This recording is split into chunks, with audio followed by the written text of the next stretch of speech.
just finished up on Tuesday practice a little bit ahead of schedule, and hoping to stay ahead a little bit this week with the off week, get a jump start with these guys. Had good energy today. The enthusiasm. We went about half in, half out. It's hot outside, and we're playing at night, so we're trying to get a little bit of practice in the climate and a little bit in as well. I thought the kids were really energized today and really pushed hard. Get a chance to do a lot of good on good because of the similarities in the offense and the defense. So the players like going against each other a little better.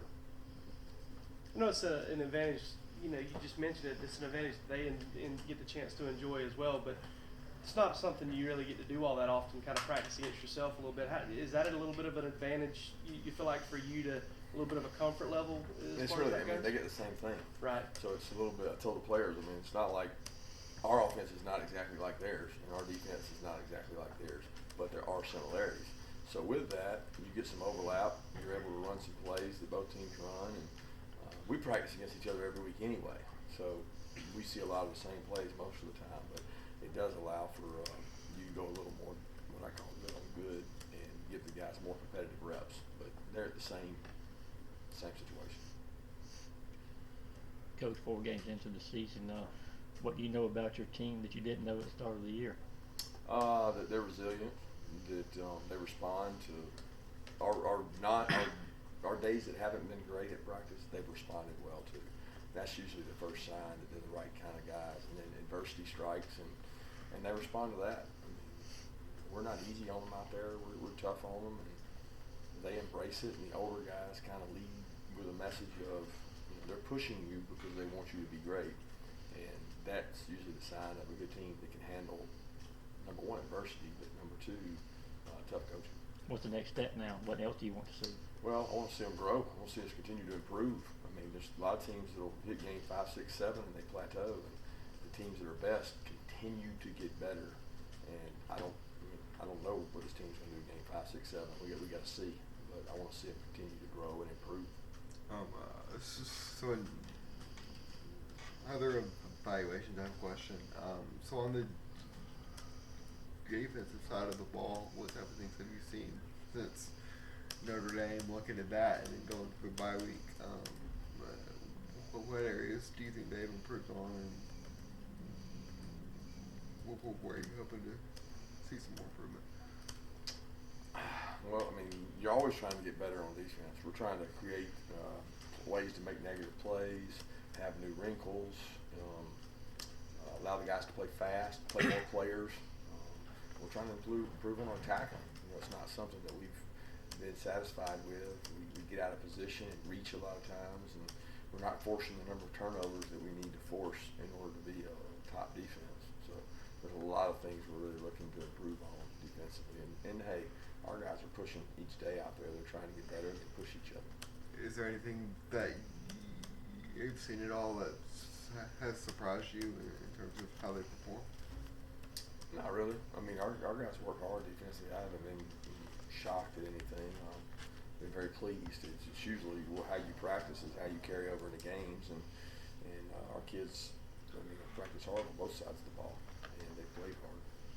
Kirby, how has Jake Marta responded from the Notre Dame game during the open date in these 2 practices, and are you sticking with him this week?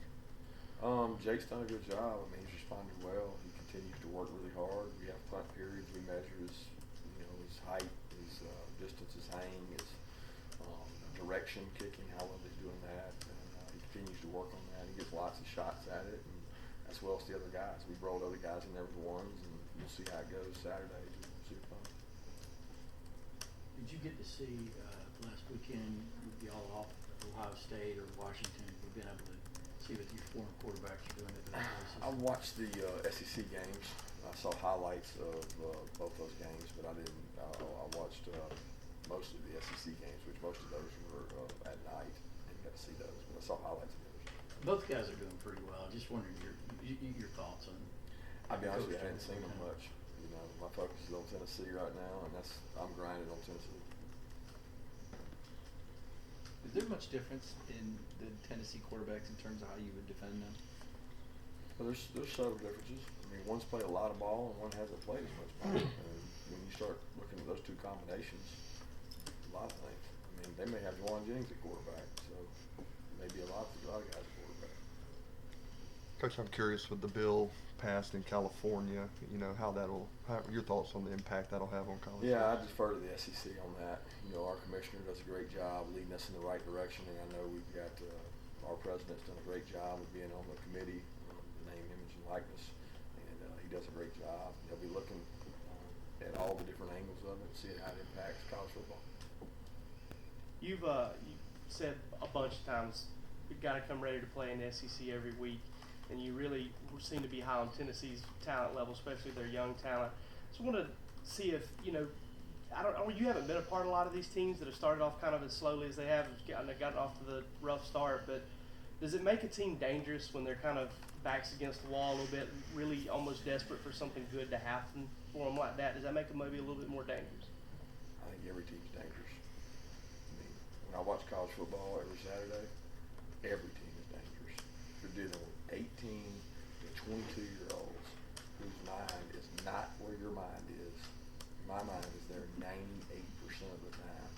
Okay, their mind's there probably 5 to 10% of the time. Every team is dangerous, starting with Tennessee. Kirby, you've said that Trey Hill, you want him to strain a little longer on the field in I terms want of. everybody to. Yeah. I want to strain harder and longer. I want Jordan Davis to strain harder and longer. Well, I was going to ask I want Trey Hill to. I was going to ask what exactly that means when you. Okay, it means when you strain on a play and you block a guy, I want you to do it longer and harder.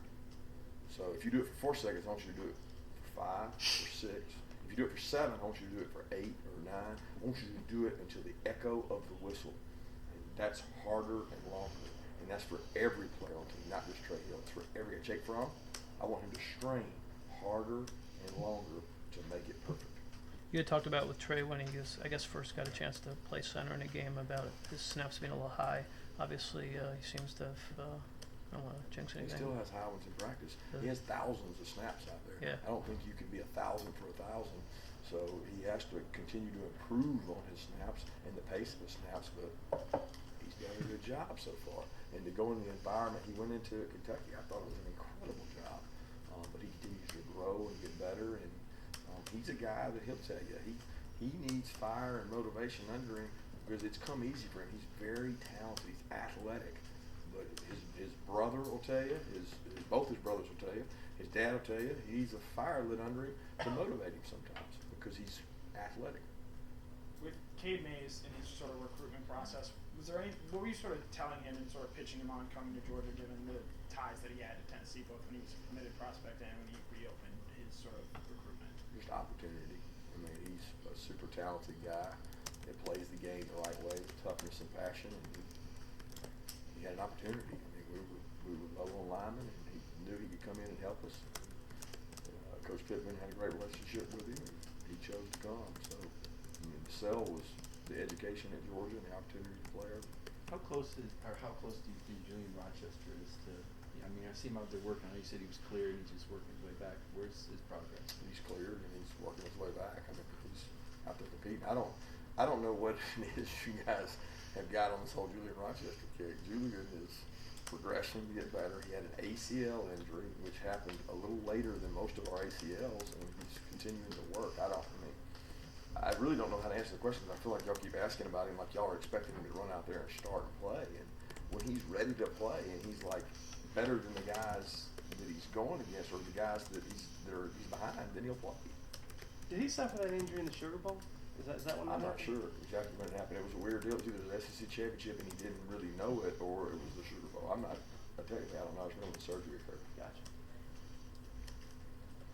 Yeah, speaking of defensive line, it appears that a lot of people are pointing at that as a possible weak spot for Georgia this year. It seems like they've played really well. What's been your assessment? I think we've got a committee, and I've said that. We've got a bunch of guys that play really hard. We have no one dominant player. A lot of our success in the defensive line has come from creative things on the edges, different looks, multiple things, more pressures. It's not just them. But a lot of the negative criticism that came wasn't fair to them because they were put in a tough situation. No defensive line just rolls out there and rushes 3 guys and 4 guys and dominates. I mean, it's just not going to happen day in and day out in our league. So to help them out, you got to get some single blocks. You got to get more people coming. You got to cause havoc, and that has helped them to have the freedom to make some more plays. But we'll continue to evaluate those guys. They work really hard. I mean, and we got a group of guys that are like, they work hard, and there's a group of them. They all share the reps. They share the load. So sure, we want our guys to be more productive and create more negative loss yardage plays, but I'm very pleased with how hard they play and the understanding they play within our scheme. And when you say defensive line, you got to make sure are you saying the interiors, or are you talking about everybody that puts their hand in the dirt up there? Because there's other guys that put their hand in the dirt, the outside backer guys. How does the chess game, I don't know if that's the right analogy, but the chess game change when there is the familiarity? I know you said it comes down to the blocking and the tackling and all that, but when you know what they know, what you know, I mean, how deep does that really go in the thinking? I think you got to be careful because I think with the unique deal in the SEC where there's a large tree that comes from one coach, there's just a lot of guys, whether you're playing McElwain, you're playing Muschamp, you're playing Derek Dooley, you got to be careful that you're not chasing ghosts. And I learned that early on, that you can go out there and overthink all this and get into all that, and then you're outthinking yourself. At the end of the day, what can I do to get my guys to play at a high level and efficiently? Efficiently is no busts, because that's what you're trying to avoid is mistakes, and that's what we're trying to do, not overcomplicate things. Speaking of no bust, how do you think Richard LeCount has done this year, especially with the stuff that you wanted him to do, taking the right angles, all the fundamentals? He's getting better. I mean, he continues to work hard at it. I'm on him every day to understand the ins and outs of our defenses, to be the commanding leader of his side, because it's not as easy as JR makes the call. A lot of times they're working two independent sides, and he continues to work on that and improve on it. So I'm very pleased that he's coming in extra, meeting, learning this stuff. But it's always a work in progress back there because we challenge him mentally. Is that kind of the same viewpoint you have with the inside linebackers room? Like, Tay and Monty probably fine for playing time at the top of the rotation. You have talent, coach further down. It's the same way, looking at them just day by day. Yeah, they have the best understanding of our defense, Tay and Monty do. But the other guys are probably just as talented, in some cases, if not more. But they're still learning the ins and outs of it, and they do a good job. We've got 4 or 5 guys that we feel comfortable playing an inside backer. And we've got a good depth issue to have. The issue is Tay's going to be gone next year, so we're going to be looking to replace him. Any update on Tyson Campbell as far as his progress goes? Yeah, he wasn't able to go today. He's running. He's running faster. He's picking up speed, but he's not able to go right now. Kinley? Yeah, Solomon got to go a good bit. We think he's going to be okay. I mean, it's going to be a matter of whether he's mentally ready to play more than physically ready to play. He's in a similar situation that Isaiah Wilson was in the week of that day. With him, sort of being uncertain, is there any thought to maybe working Cade Mays at that left guard spot? Not right now. I mean, we feel good that Justin Schaefer's playing good football. Cade will alternate with some backup stuff. Cade kind of backs up a lot of positions, but we've got other guys that can play that spot. You talked after the game about George Pickens getting the ball more downfield. Where is he at in his evolution as far as what he's been working on the last couple of weeks? Yeah, I'm not really saying just down the field. I'm saying the ball in general, because he does a good job with his whole route tree. He's got really good quickness and explosiveness. He's shown up really good on our GPS system. We're trying to find ways to get him the ball and get him touches, and he continues to develop and grow. So we're trying to find ways to get a lot of guys the ball more, and he's one of those. With that in mind, one of the things that the metric shows pace of play. Getting more guys the ball, that doesn't necessarily wouldn't that translate to playing more plays? And what are your thoughts on tempo? And yeah, we go tempo. We go tempo in every game. So we don't mind tempo. We practice tempo. Tempo is part of our offense, and we're certainly capable of doing it. 2 more questions? Kirby, I think you talked about Jennings yesterday. What about Callaway, Palmer, the challenge those guys present for you guys in their passing game? Both those guys are very experienced. It seems like they've been there forever. Know a lot about them and all their wideouts. They got size. They've got a lot of catch radius.